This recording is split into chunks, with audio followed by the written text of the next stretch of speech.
P.J. Allen. What does P.J. Allen want?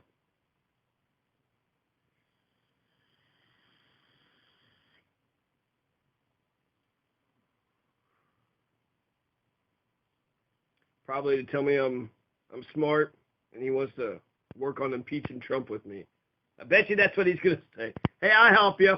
You want to know the UN resolution that these imperialists are breaking? Here, I found it out for you. It's Article 53. Oh, thank you, P.J. Allen.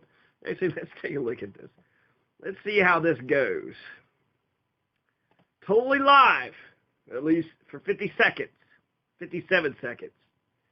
That would be stupid. Yeah, it would be. Pushing for Hillary. So he didn't say anything about the impeachment. He's saying pushing for Hillary in 2020. Donald Trump passed a religious freedom executive order. Now, the way he couches this is it's a presidential executive order promoting free speech and religious liberty.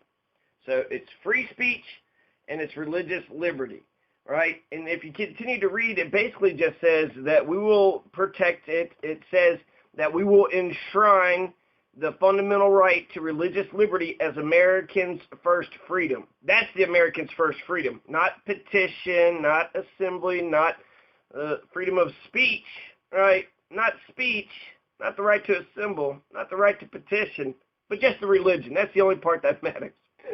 Okay, so they're enshrining religious liberty, and they're sitting there saying, look, you're allowed to be religious. It was built upon, this country was built upon religious. It was integral to a vibrant public square. You need religion. Religion is so great.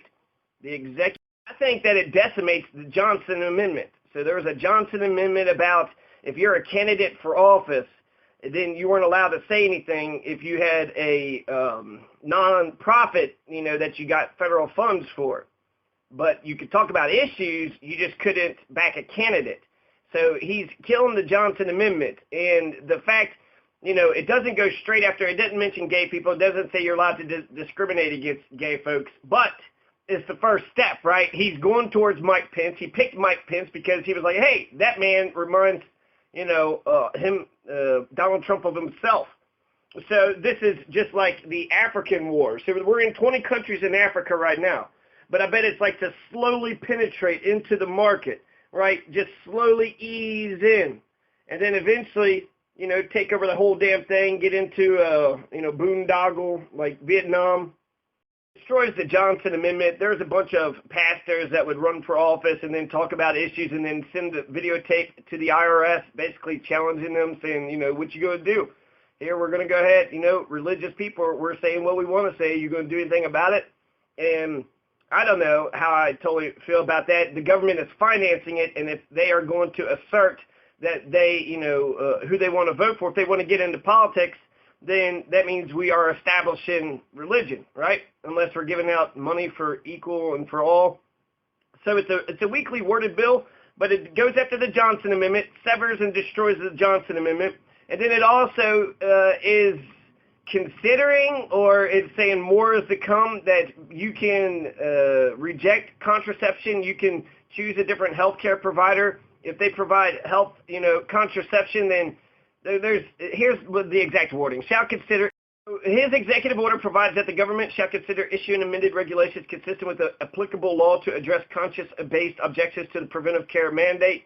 That mandate, added by the Affordable Care Act, requires that health plans and insurers cover preventive health care and screenings for women as provided for in the comprehensive guidelines supported by the Health Resources and Service Administration. They protect 9 different things. So I don't think they're coming after screenings for breast cancer or the gestational diabetes. So you are allowed to get, screening for breast cancer and gestational diabetes, but it also says something about the contraception. The contraceptive service is controversial, but the law actually provides exclusions from the contraceptive mandate for religious employers. Okay, so religious employers offering health care don't have to offer contraception. So great, that's what they stopped the religious employers from religious freedom bill. First, it instructs the Internal Revenue Service to not take any adverse action against any individual house of worship or other religious organization that endorse or oppose candidates from the pulpit, which is currently outlawed by a provision typically referred to as the Johnson Amendment. We're giving churches their voices back. So that's decimating the Johnson Amendment. So now, even if they're getting federal funds, churches, religious churches and madrasas, right, you want to protect religion, and then you have, all those terrorist attacks saying this is for Allah, and then the 9/11 attacks, right, and then the KKK crusades. We're kind of in a crusades right now. I hear a lot of people calling for the crusades. Bush called it the crusades when he first, came about it, and then took it back and then said, no, so there's some good Muslims, but Trump has basically decimated that, but he was embraced by Saudi Arabia. This is weird. What weird times we're in.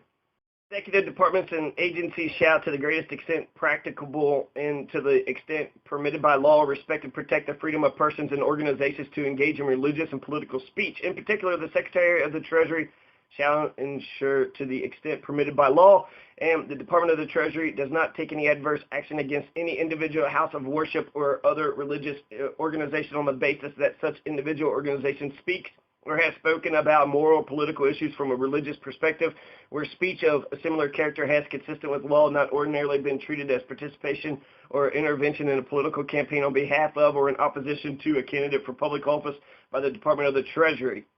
As used in this section, the term adverse action means the imposition of any tax or tax penalty, the delay or denial of tax-exempt status, the disallowance of tax deductions for contributions made to entities exempted from taxation under Section 501c3, not intended to and does not create any right or benefit, substantive or procedural, enforceable at law or in equity by any party against the United States, its departments, agencies, entities, or its officers, employees, agents, or any other person. Oh, you're not depriving any rights, so this wasn't against the gays. Not yet. It's not against the gays. Just yet. Okay, so conscious protections with respect to preventive care mandate. The Secretary of the Treasury, the Secretary of Labor, and the Secretary of Health and Human Services have considered issuing amended regulations consistent with the applicable law to address conscience-based objections to the preventive care mandate promulgated under Section 300GG13A4 of Title 42 U.S. Code. Okay, so that's essentially what it does. It doesn't do anything. He gets to say that he did something for religious freedom. He signed an executive order that has about as much enforcement of law as a tweet from his Twitter, right? This is basically a tweet. Some people might listen to this shit, but ultimately what it comes down to is this is just his fingertips on the ledge. People want to say that they're against impeaching Trump because Pence.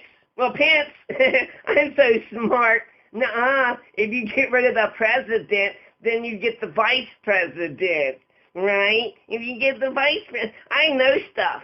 I'm so smart, okay? And if you try to if you get him impeached, we're going to have Pence. The impeachment will be good for Trump, okay? It'll be great for the Republican Party. It'll be, my God, are you trying to hurt liberals? Why impeach my Donald? I mean, I don't like Donald. So he's severing the Johnson Amendment, which has been irking religious people for years, and he's allowing employers to not engage in health care plans to provide contraception. To clean this particular campsite, there's a god-awful mess around some. Roger Underwood says it's also not all the campers. He heard no camping enforcement was happening and came to help a friend. Right now we're moving my friend's campsite, and we'll move it somewhere else. Underwood is also homeless, only staying at a shelter. He says his friend chooses to camp. So a lot of people just cannot stand being in a shelter. This time of year, we typically see an increase in this type of activity for a number of different reasons. The Colorado Springs Homeless Outreach Team says warmer weather always increases camping numbers. If we don't keep an area clean, sometimes it just attracts folks thinking that it's okay. Well, it's not okay. This day there's a crackdown. All abandoned, my friend. But notice and offers for help were given days in advance. We provide them resource cards, we provide them information, we'll provide